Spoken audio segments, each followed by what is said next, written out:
Welcome to my webinar on predictions for Park City real estate in 2016. I'm Ron Wilstein, a broker at Keller Williams Luxury Properties in Park City, and I appreciate you joining me for this webinar. I want to begin by wishing you, each and every one of you, a Happy New Year. We're now in 2016. This is early January of the new year, and I want to share with you what I anticipate will be happening in the Park City real estate market.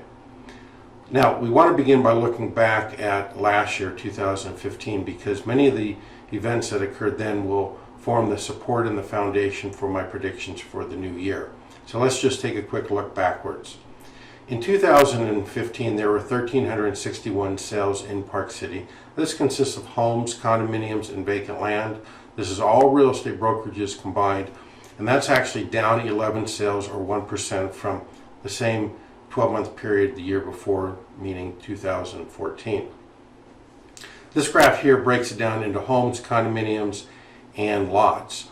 And we're looking at number of sales here. So the red bars represent January through December of 2015. The silver bars is January through December 2014. So we're looking at a year-over-year comparison here. And you'll notice that home sales are actually down by about 3%. They dropped from 518 sales in 2014 to 501 in 2015. Condominium sales were up by 7%, climbing from 644 sales to 692 this past year, and lots down by 11% or 20 sales from 188 in 2014 to 168 last year. This graph here takes a look at single-family homes, and we're breaking it down geographically.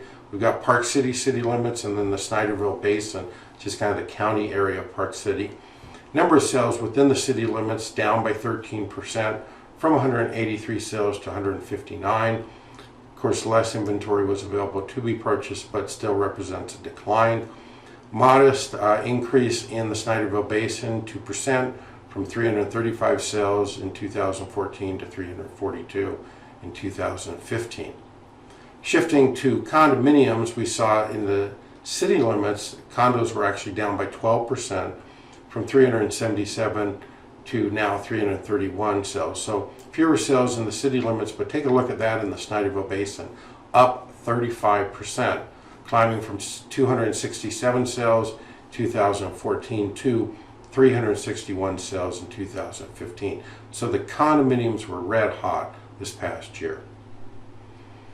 Now we're looking at lots in the city limits. It's down 28%. Now that can be a bit misleading. There were 2014 36 sales for the entire year, average 3 a month, and it was down by 10 sales, 26 this last year, a statistically 28% decrease. But it feels like it's a bigger deal when you think about it. But it's your smaller sampling, you're having an impact. In the Snyderville Basin, where we saw more sales, 152 sales in 2014, 142, 10 less in 2015, represents a 7% decrease in the number of sales. Now, this graph here shows you time on the market. How long does it take for a property to sell? Now, the quicker it sells, the stronger the market is. And we saw a decrease in 15% from 123 sales, or 123 days on the market in 2014 to 104 days in 2015. So fewer days on the market, stronger real estate market. Now let's take a look at prices. Everybody wants to know what's happening with prices.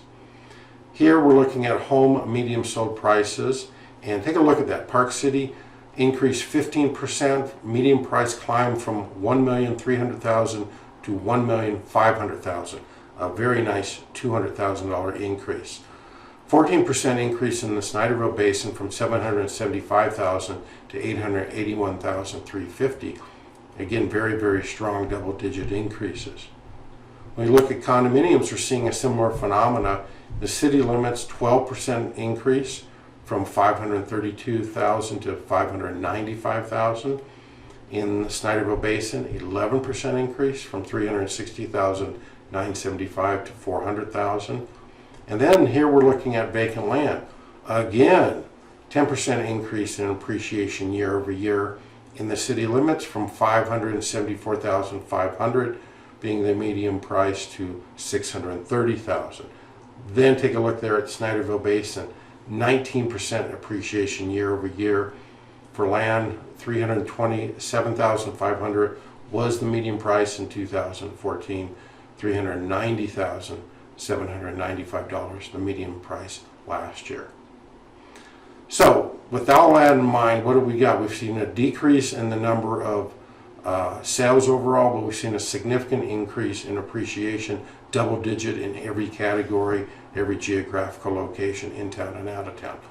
That forms the building blocks as we now move into 2016. So here are my predictions, and we'll see what happens at the end of the year. First of all, we'll see a lot of new homes and condos on the market in 2016, and that of course is going to have a huge impact on the existing market. There are 20 plus new homes, condos, and townhouse developments underway presently in Park City and Deer Valley.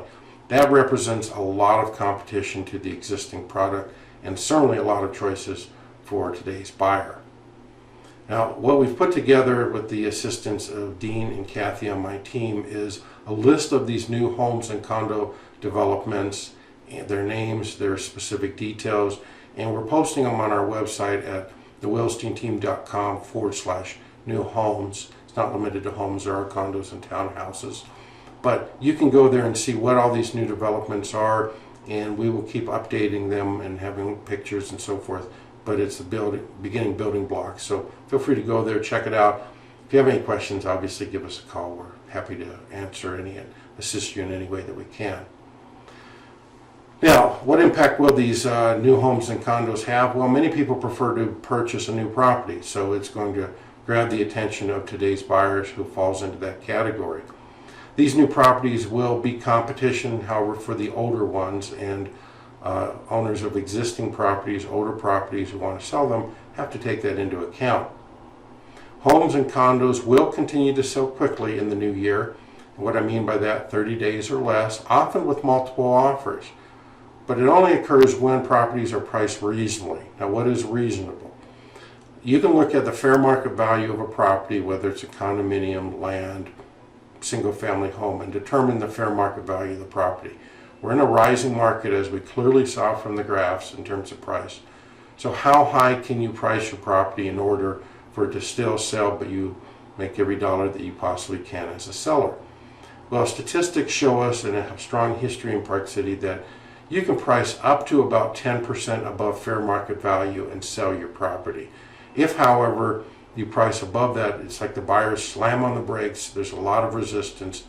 Properties very rarely sell above that 10% mark. Now, if you want to sell quickly, you'd list it at the current fair market value, maybe a little bit higher. If you've got some time to spare, but not a lot, you might list it 5% above. But do keep that in mind. Don't list so high that you can't sell your property. And it's not just me speaking, it'll be buyers telling you that.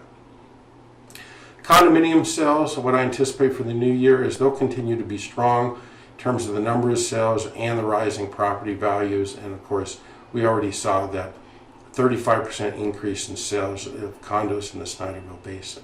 Very positive. Older homes and condos that have not been significantly upgraded will have difficulty selling in the new year. The reason why is today's buyers want the latest improvements, the greatest and latest bells and whistles that you can acquire with a property. They come with the new properties.